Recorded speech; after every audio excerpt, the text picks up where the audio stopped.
Daf Yomi, Tractate Bava, page 85a, part 2. Tanu Rabbanan. It's several lines from the bottom, maybe less than halfway, I would say. Yeah, maybe a quarter page. I don't have the text with me, so I just have just reading the English Sefaria version. So, you're holding by Tanu Rabbanan, right? Right.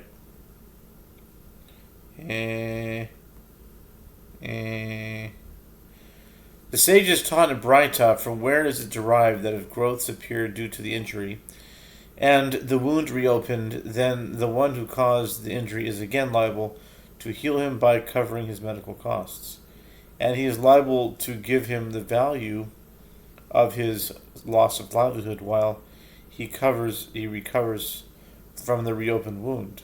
The verse states, "And he shall cause him to be thoroughly healed." Exodus 21:19. One might have thought that this is the halacha, even if the growths were not due to the injury. Therefore, the verse states only he shall pay for his loss of livelihood. In order to exclude this case, this is in accordance with the opinion of the first Tana in the previous Braita. Rabbi Yossi bar Yehuda says, even if the growths appear due to the injury, the one who caused the injury is exempt, as it is stated only.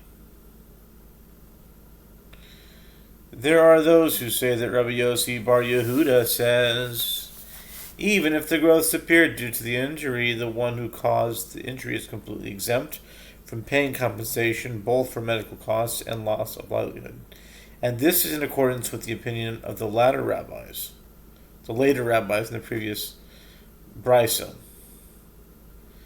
And there are those who say, Rabbi Yossi bar Yehuda says, even if the growths appeared due to the injury, the one who caused the injury is exempt from paying compensation for the loss of livelihood, but is liable to pay compensation for medical costs. In accordance with those with whose opinion is this statement, it is in accordance with the opinion of his father, Rabbi Yehuda. The Gemara analyzes the statement of the Braita. The master said, one might have thought that this is the halacha, even if the growths were not due to the injury. Therefore, the verse states, only he shall pay for his loss of livelihood. To teach that he is exempt for this case, the Gemara asks, is there a need for the verse to teach that he is exempt in the case of growths that were not due to the injury?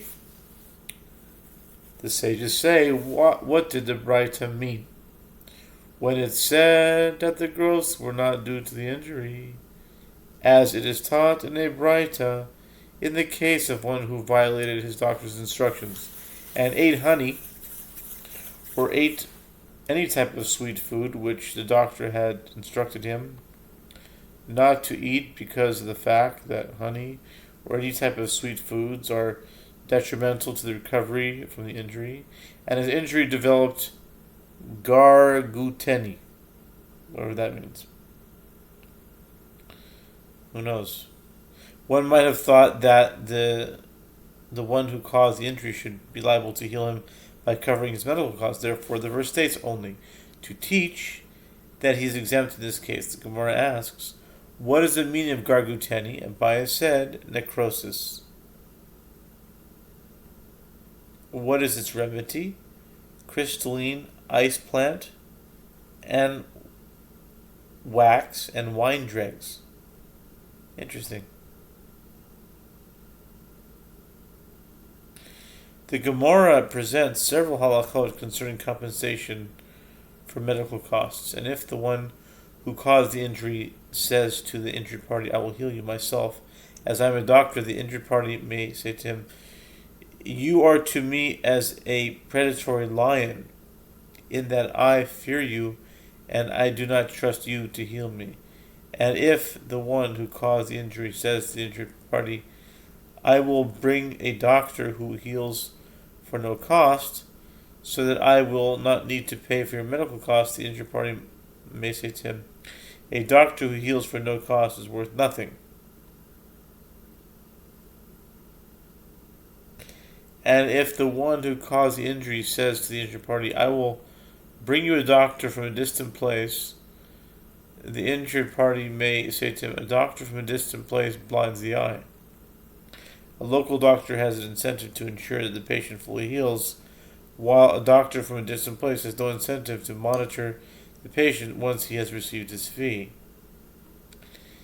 And if that one, the injured party, says to the one who caused him injury, give the money to me, and I will take responsibility for healing myself, the one who caused the injury may say to him, you will be negligent with yourself, and you will take more from me than was originally necessary.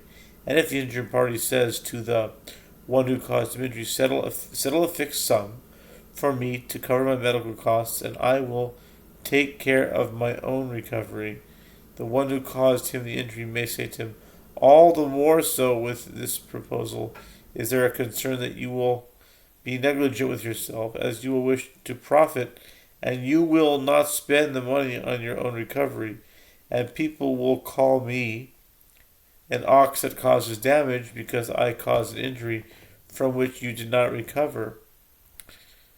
With regard to compensation for pain, medical costs, loss of livelihood, and humiliation, the sages taught in a Braita, and all of these types of indemnity are paid in a case where the one who caused injury must also pay compensation for damage. The Gemara asks, from where are these matters derived? Rav Zvid said in the name of Rava, the verse states a wound for a wound, Exodus 21:25, to teach that the one who caused injury is liable to give compensation for pain in a case of damage. The Gemara asks, but isn't this verse necessary to teach an additional halacha?